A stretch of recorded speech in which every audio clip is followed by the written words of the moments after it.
Hi, நான் காக்கும் தெய்வம் காளியை பற்றி அந்த எபிசோடை பற்றி சொல்ல போகிறேன். அந்த கதையை தான் இன்றைக்கி நம்ம பார்க்க போகிறோம். இதில் மொத்தம் 190 எபிசோடு இருக்குது. அதில் ஒன்று ஒன்றா பார்க்கலாம். ஃபஸ்ட்டு இது கலர்ஸ் தமிழில் வந்திருக்கு. இது எப்படின்னா, உண்மையிலேயே கடவுள் நேரில் வர்ற மாதிரி தத்ரூபமாக எல்லா ஆக்டர்ஸும் நல்லா நடிச்சிருப்பாங்க. இதை நீங்கள் ஆல்ரெடி பார்த்துருக்கவும் வாய்ப்பு இருக்குது சில பேர். ஓகே, இப்போ நம்ம அதை பார்க்கலாம் அந்த கதையை. ஃபஸ்ட்டு ஸ்டார்டிங்கில் காளியை தான் காட்டுறாங்க. ரொம்ப உக்கிரமான நிலையில் அரக்கர்கள்லாம் வதம் பண்ணிகிட்ருக்காங்க, தலையெல்லாம் வெட்டுற மாதிரி. அப்போ ஒரு பெண் டக்குன்னு கண் விழித்து பார்க்குறா. அதை பார்த்தா அந்த பெண்ணோட கனவுல தான் அந்த காளி வந்திருக்கு. ரொம்ப பயந்து போய் எழுந்திருக்கிறா. அந்த பெண் யாரும் இல்லை, நம்ம பார்வதி தேவி தான். பார்வதி தேவி மனித பிறவியாக இருந்து பெருமாளை 101 வருடங்கள் சிவபெருமானை நோக்கி தவம் பண்ணி மேரேஜ் பண்ணியிருப்பாங்க. ஸோ அதனால் இன்னும் பார்வதி தேவி உணரலை, நம்ம தான் காளி அப்படின்றத உணரலை. அதனால்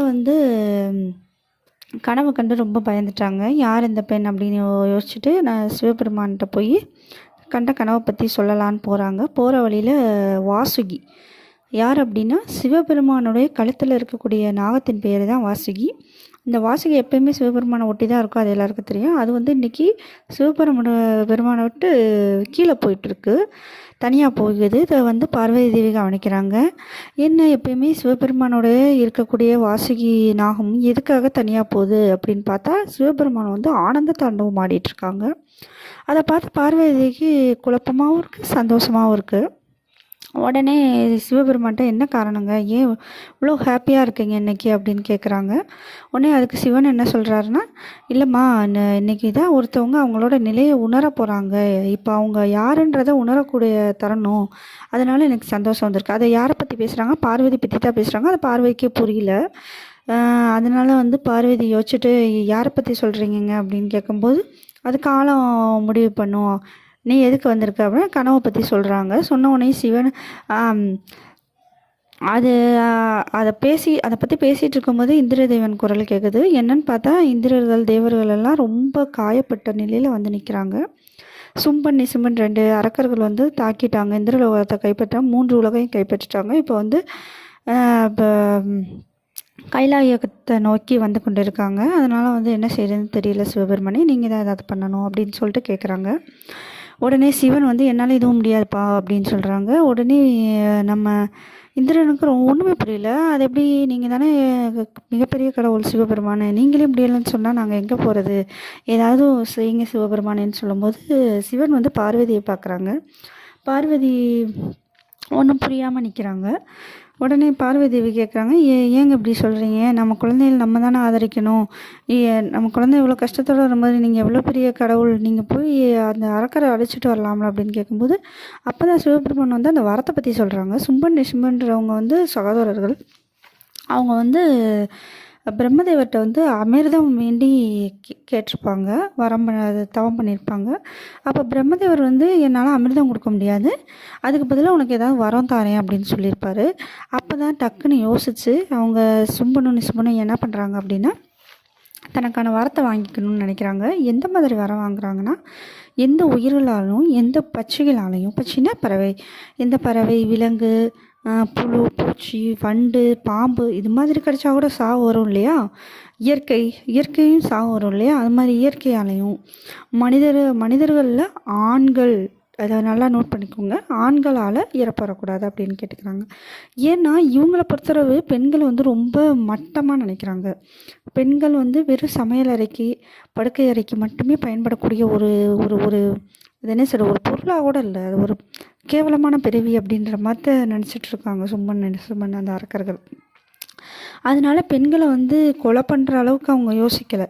பெண்களால் வதம் பண்ண முடியுமா, பெண்களுக்கு இவ்வளோ சக்தி இருக்கும் அப்படின்றத அவங்க நினச்சி பார்க்காம, பெண்களை தவிர்த்து ஆண்கள், பறவை, விலங்கு, புழு, பூச்சி, நாகம், ஊர்வன, பரப்பன, இயற்கை எதுனாலே அழிவு வரக்கூடாது அப்படின்னு வரம் வாங்கிடுறாங்க. பிரம்மதேவர் வரம் கொடுத்துட்றாரு. பிரம்மதேவர் வரம் கொடுத்த உடனேயுமே நம்ம சும்பன் அரக்கன் ரொம்ப ரொம்ப பெரிய பலசாலின்னு நினச்சிட்டு எல்லா வேலையும் பார்க்க ஆரம்பிச்சிட்டாங்க. வழக்கம் போல் இருக்கிற எல்லாத்தையும் தன்வசப்படுத்துறது இது மாதிரி பண்ணிகிட்ருக்காங்க. அப்போ வந்து அவங்களோட சும்பன் நிசும்பனோட சேனாதிபதி யார் அப்படின்னு பார்த்தா சண்டு மண்டு. அவங்களுக்கு சேவை பண்ணுறவங்க சண்டு மண்டு. அந்த பேரை ஞாபகம் வச்சுக்கோங்க. ஏன்னா இதில் கொஞ்சம் பேர் வந்து உங்களுக்கு அரக்கர்கள் பேர்லேருந்து எல்லா பேரும் வந்து கொஞ்சம் கன்ஃபியூஸ்டாக இருக்கும். அதை சில தேவிகளாக நம்ம கும்பிடுவோம் இல்லையா, அப்போ அவங்க மாரியம்மன், சாமுண்டி இந்த மாதிரி கும்பிடுவோம் இல்லையா, அதுக்கு பேருக்கான அர்த்தம் வந்து இந்த பேர்லேருந்து தான் வருது. எப்படின்னா சாமுண்டி கும்பிடுறோம் இல்லையா, இந்த சண்டு மண்டுவை பார்வதி தேவி அழித்தனால தான் பார்வதி தேவிக்கு சாமுண்டின்னு பேர் வந்துச்சு. அதை தான் இப்போ இனிமேல் இந்த கதையில் அடுத்து வரப்போகுது. ஒரு 3வது 4வது எபிசோடில் அது வரும்னு நினைக்கிறேன். நான் இப்போயே சொல்லிட்டேன். இந்த சண்டு மண்டு வந்து வர்றாங்க. சண்டு மண்டு யாருன்னா இந்த சேனாதிபதி, சும்பன் நிசும்பனோட சேனாதிபதி. சண்டு மண்டு வந்து யாராலையும் அழிக்கவும் முடியலை. ஏன்னா அவங்களும் வந்து ரொம்ப பயங்கர பலசாலியாக இருக்காங்க 2 பேரும். நம்ம தேவர்கள் எல்லாம் முக்கால்வாசி அழிஞ்சிட்டாங்க, ஏதோ மிஞ்சி இருக்காங்க. அப்படி போயிட்டுருக்கும்போது பார்வதி தேவிக்கு என்ன பண்ணுறதுன்னு தெரியல. சிவபெருமான் நான் தவம் பண்ண போகிறேன்னு போயிட்டாரு. நீங்கள் இது பண்ணிக்கோங்க. இந்த மாதிரி அது ஒரு அந்த கனவுல வந்த பெண்ணு தான் வந்து இந்த அரக்கர்களை அழிக்கணும் அப்படின்னு சொல்லிட்டு யோசிக்கிறா பார்வதி. அப்போ சிவபெருமான்கிட்ட யார் அந்த பெண் அப்படின்னு சொல்லிட்டு பார்வதி கேட்கும்போது அந்த பெண்ணை நீதாமா கண்டுபிடிக்கணும் அப்படின்னு சொல்கிறாங்க. பார்வதி தேவி தான் அந்த பெண் அப்படிங்கிறது பார்வதிக்கு தெரியாததால் வெளியே யாரோ ஒருத்தவங்க போல் நம்ம தேடி கண்டுபிடிக்கணும் போல். என்ன சிவபெருமானே எனக்கு இவ்வளோ பெரிய பொறுப்பு ஒப்படைக்கிறீங்க, நான் யாருன்னு சொல்லிட்டு அந்த பெண்ணை தேடுவேன் அப்படின்னு சொல்லிட்டு யோசிக்கிறாங்க. சிவபெருமான் சிரிச்சுக்கிட்டு நான் அந்த மாதிரி தவம் பண்ண போகிறேன், நான் வரப்போகிறதில்ல அப்படின்னு சொல்லிட்டு கிளம்பி அவர் பாட்டுக்கு போயிட்டார் தவம் பண்ண. பார்வதிக்கு ஒன்றுமே புரியல. கைலாயத்தை இப்போ பாதுகாக்கிற பொறுப்பு பார்வதிட்டு தான் இருக்குது. நீதாம்மா கைலாய தேவி, நீ தான் பார்த்துக்கணும்னு சொல்லிட்டு சிவபெருமான் போயிட்டார் தவம் பண்ண போகிறேன்ட்டு. அதனால் பார்வதி வந்து இப்போ என்ன பண்ணுறாங்கன்னா, நம்ம பெருமாள் இருக்கார் இல்லையா, விஷ்ணு சகோதரர் தானே பார்வதிக்கு. அண்ணா அந்த மாதிரி நான் கூப்பிட்ற நேரம்லாம் வரேன்னு சொல்லியிருக்கேன் இல்லைனா, அதனால் வாங்கினா அப்படின்னு சொல்லிட்டு சமுத்திரத்து பக்கத்தில் நின்று, சமுத்திரம் கடல் பக்கத்தில் நின்று கேட்டிருக்காங்க. கேட்ட உடனே நாகத்தின் மேலேருந்து பள்ளி கொண்ட பெருமாள் வராரு.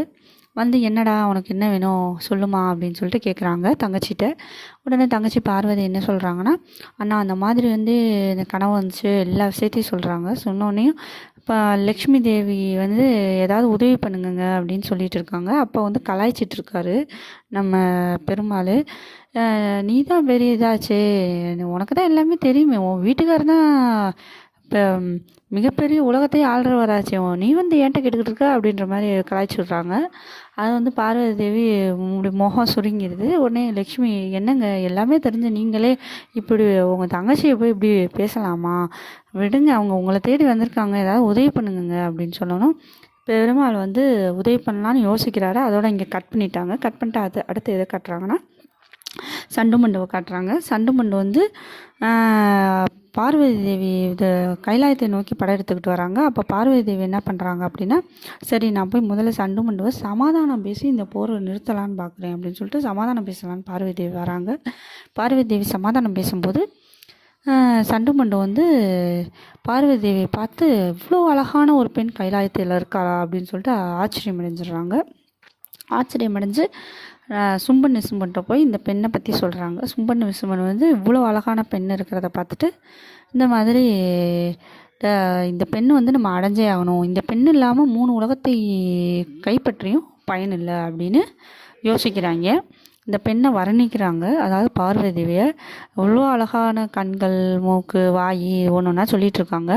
அது மட்டும் இல்லாமல் எனக்கு ரொம்ப கேவலமாகவும் பேசுகிறாங்க. பார்வதியை எனக்கு தாசியாக இழுத்துட்டு வா, அந்த பார்வதியை இவ்வளோ அழகான பெண்ணு மண்டபத்தில் இருக்கக்கூடிய ஒரு பிச்சைக்காரனுக்கு மனைவியா, இந்த மகாராஜாக்களை மனைவியாக இருக்கணும், சாம்பலை பூசிட்டு திரியிற அந்த பைத்தியக்காரனுக்கு மனைவியாக இருக்கா அப்படின்னு சிவபெருமானை தான் பேசிகிட்டு இருக்காங்க. ஏன்னா அவங்க அசுரர்கள் தானே, அதனால் அப்படி சும்பன் நிசும்பன் அப்படி பேசிகிட்டு இருக்காங்க. சிவபெருமானுக்கு எல்லாமே நடக்கிறது தெரிஞ்சிருந்து அப்படியே அமைதியாக கண்களை மூடி தியானத்திலே உட்காந்துட்ருக்காரு. இந்த பார்வதி தேவி வந்து என்ன சமாதானம் பேசிட்டோம், அதனால தான் சும்பனும் நிசும்பனும் கிளம்பிட்டாங்க, போர் இனிமேல் நடக்காது அப்படின்னு நினச்சிட்டு பார்வதி தேவியும் வந்துட்டாங்க. இவங்க வந்து என்னன்னா இப்படி பேசிகிட்டு இருக்காங்க. பாதாள உலகத்தில் இருந்துக்கிட்டு சும்பன் வந்து எப்படியாச்சும் இந்த தாசியாக எனக்கு இழுத்துட்டு வா பார்வதியை, இவ்வளோ அழகான பெண்ணா அப்படி இப்படின்னு பேசிகிட்டு இருக்காங்க. அதோட அந்த எபிசோடு முடியுது. நாளைக்கு வந்து அடுத்த எபிசோட் பார்க்கலாம். ஓகே, பாய்.